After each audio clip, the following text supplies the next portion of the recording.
Welcome to Unleash Your Healing Vibes podcast, where we talk about the many generational curses that can plague you. Look at ways to break the cycles, free yourself from ancestral trauma, and transform your life into the life that you came here to live. My name is Alicia Romella, and today I'm going to talk about how important it is that we learn to stay in the present moment. So, I'm sure you've heard don't future trip or reflect over the past all the time, or you'll miss the present. But do you realize the power of this? If you are constantly living in the past or in the future, you can't create the reality that is your highest timeline. We create our reality each and every day.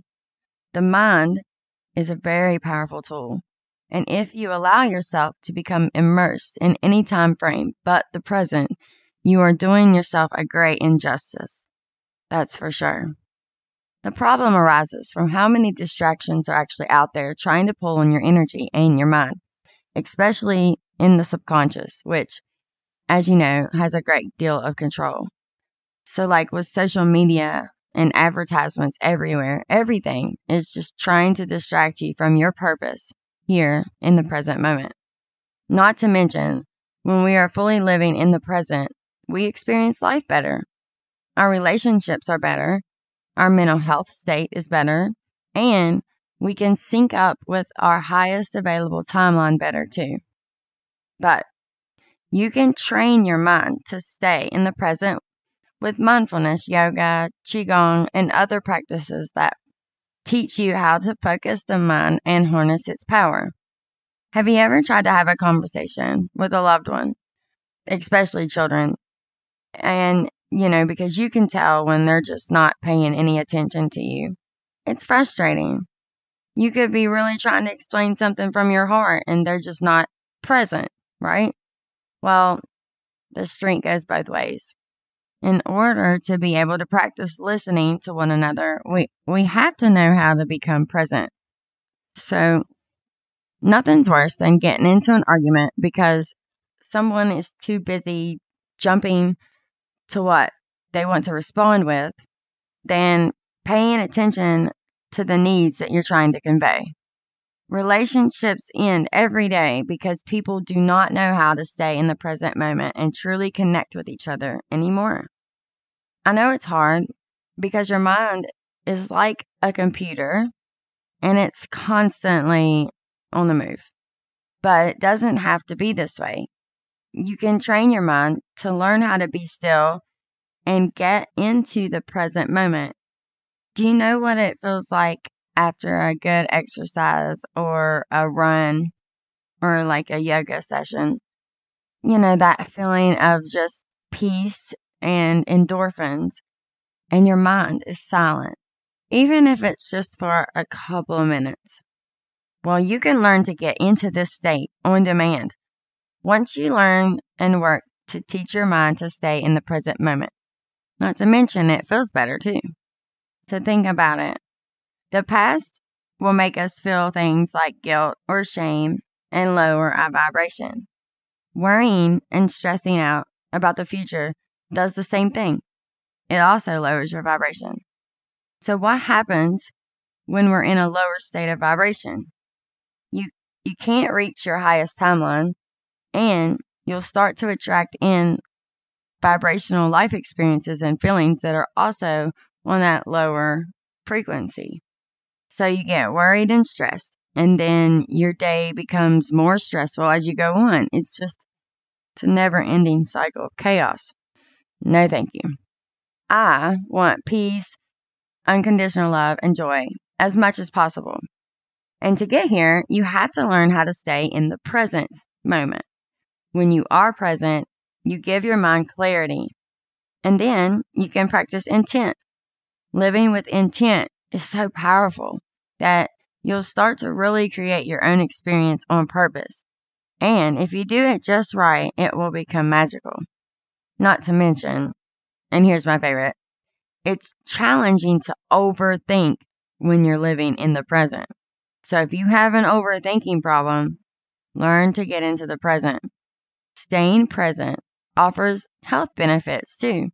It can reduce stress, which is basically a killer, silent killer, I guess. But your blood pressure will be better, anxiety and stress, and that stupid fear will go away. Fear is all in your mind, and you're only lowering your vibration. And lower vibrational beings love to siphon off of fear. And I'm not one to be siphoned. So if anything becomes present, keep your energy, and stay in the present. Being present will help you deal with physical and emotional pain too. It will teach us how to become more empathetic. And if you're already an empath, it will help you to determine what emotions or energies are not yours. Being present will lower your cortisol levels, which is one of our stress hormones. Being in the present will reduce your reactivity. So, instead of being a reactor when people push your buttons, you will become better at not reacting and realizing that it's really just their unresolved trauma and issues that are causing the problem. There's really no sense in lowering yourself to their level by reacting. Instead, you can learn to respond appropriately in the present moment. So, let's look at some ways that you can become present. First, disconnect from technology. Look, I know many of us have to work, so therefore we have to use technology of some kind, but we don't have to use it 24/7.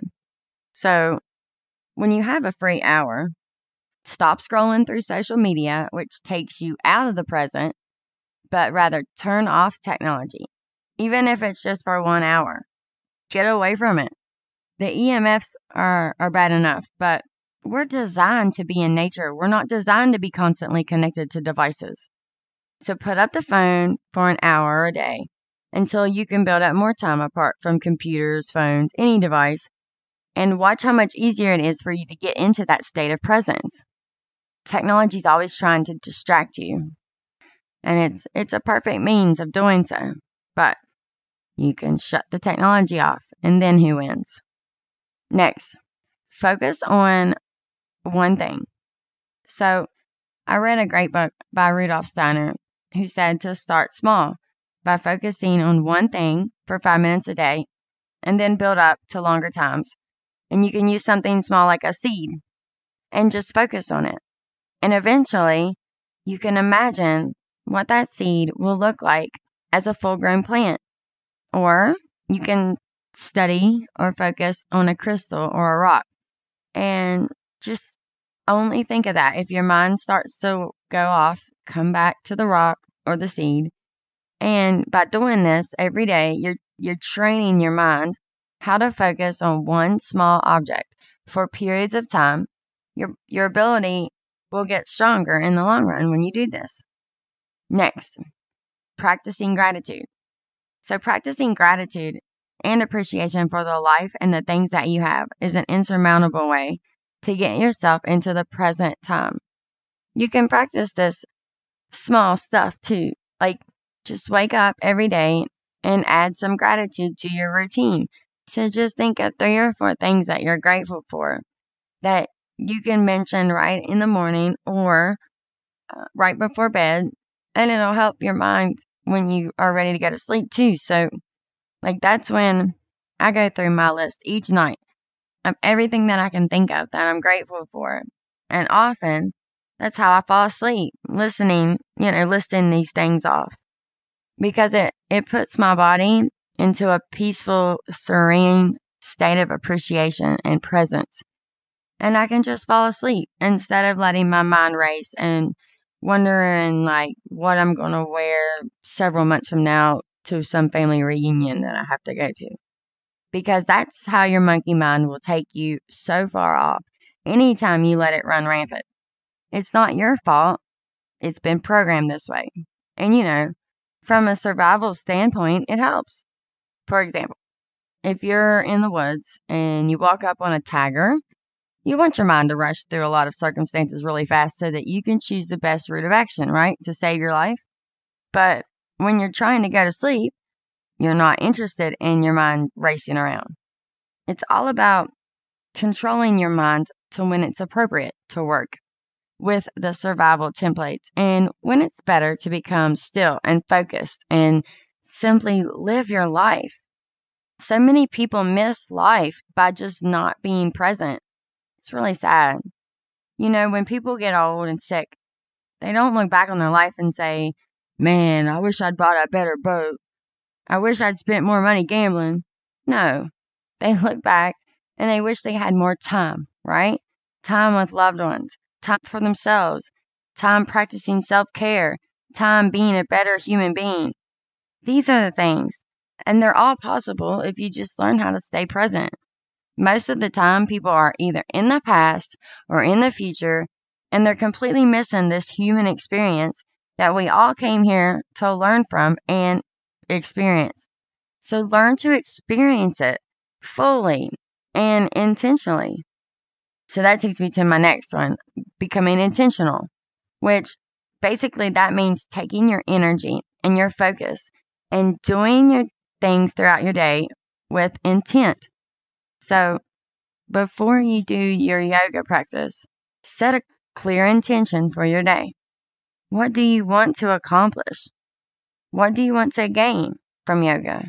Do you want to feel a sense of calm, or do you want to break a sweat first? Do this for all of your activities.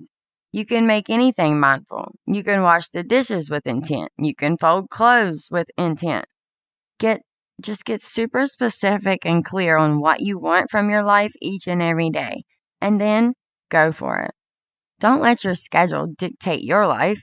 You dictate your schedule based on what you want from each day. This is a good time to develop routine and stop wasting so much time. People waste so much time. And I know it's easy to do because, I'll catch myself doing it too. So like right now, I have a ton of things to do. As a single mom, especially right now, I'm homeschooling. I'm working 2 different jobs. I'm growing a pretty good garden, or at least it's going to be, hopefully. I want to spend time playing with my kids. I have my self-care practice. Oh, and also taking 2 or 3 different courses, when I find time to devote to them. And then I'm reading 2 or 3 books because I always strive for wisdom, and learning is like my number one passion. I will never stop learning.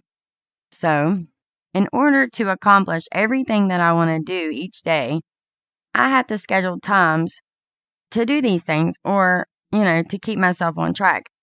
Like, I don't use social media, but if you want to count YouTube, I do get on there and sometimes I can get lost. So, like in the mornings, I give myself 30 minutes with my phone, which means YouTube, Telegram, Substack, Rumble. I've got 30 minutes to devote to these things. That's it.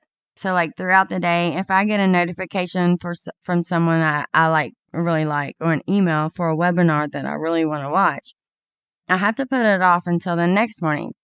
And sometimes if it's an hour or longer, then I'm just going to have to wake up 30 minutes earlier or an hour earlier than it would. Which that puts me, getting up at 4, as I already get up at 4:30. And then I have to make sure that it doesn't cross over into my writing time or my teaching time or my garden time or making lunch or folding clothes, all that. So every day I lay out how much time I can do for like these other things. Of course, I allow for multitasking too, but when you multitask, you risk getting out of the present moment. But I'm not a dictator either. I don't dictate my life. That's crazy. I'm not in jail. But, for these extra things that I call it, I only allow myself a short amount of time each day to do it. So sometimes responding to emails, that aren't clients, they're just going to have to wait until the next day. Because you can get lost in some of these things. And for me personally, that's just not really living in the present either. So you got to get really intentional with your day to day and watch just how much better and easier everything becomes. If I wanted to get stressed out, I've got plenty of reasons to be, but I don't allow myself to go there. Like I said, fear is entirely useless, and to me, so is stress. Of course, I have my source God, whom I've been surrendered to for a very long, long time. So mostly I live in divine flow. Being in flow is being present and open. So I'm always, divinely guided. But if I feel that I need to pivot to something else, I will do so. It's not about being strict, it's about limiting time wasting and intentionally working on the things that matter most first. Then, if you have time left over to do other things, you can, but it doesn't come first, that's for sure. All right, next you want to practice breathing exercises. So you can quickly get into the present moment by using the breath. Breathing exercises are great, and you can even teach kids to do this. It'll be a lifesaver. Like mindfulness for kids is a life hack. And if you haven't, look up some little cute, like Cosmic Kid Yoga. She does some good ones. And then there's more like little mindfulness videos for kids. They're like 3 or 4 minutes. And it really teaches kids how to calm down, in their, attention span, because it doesn't have to be super long, but they're great little tips and tricks that kids can do. But anyway, back to deep breathing. Breathing a certain way and deep breathing in general can really help us calm down and get into the present. I think one of the fastest ways. Like, I hold my heart and I hold my other hand on my stomach and I take a deep breath. Anytime that I start to feel my nerves going up, because I'm a high strung person anyway. So, like, I run in fast mode all the time, but I've learned to do it in the present. So, deep breathing, belly breathing, very good. And this is when you do like the Buddha belly breathing, and it's really easy to practice. You can put your hand on your belly and breathe in deeply for like 8 seconds, hold for a couple of seconds, then exhale for 8 seconds, and repeat. When you do it this way, you can exaggerate your exhales and tighten up your abs too to create a sense of calm.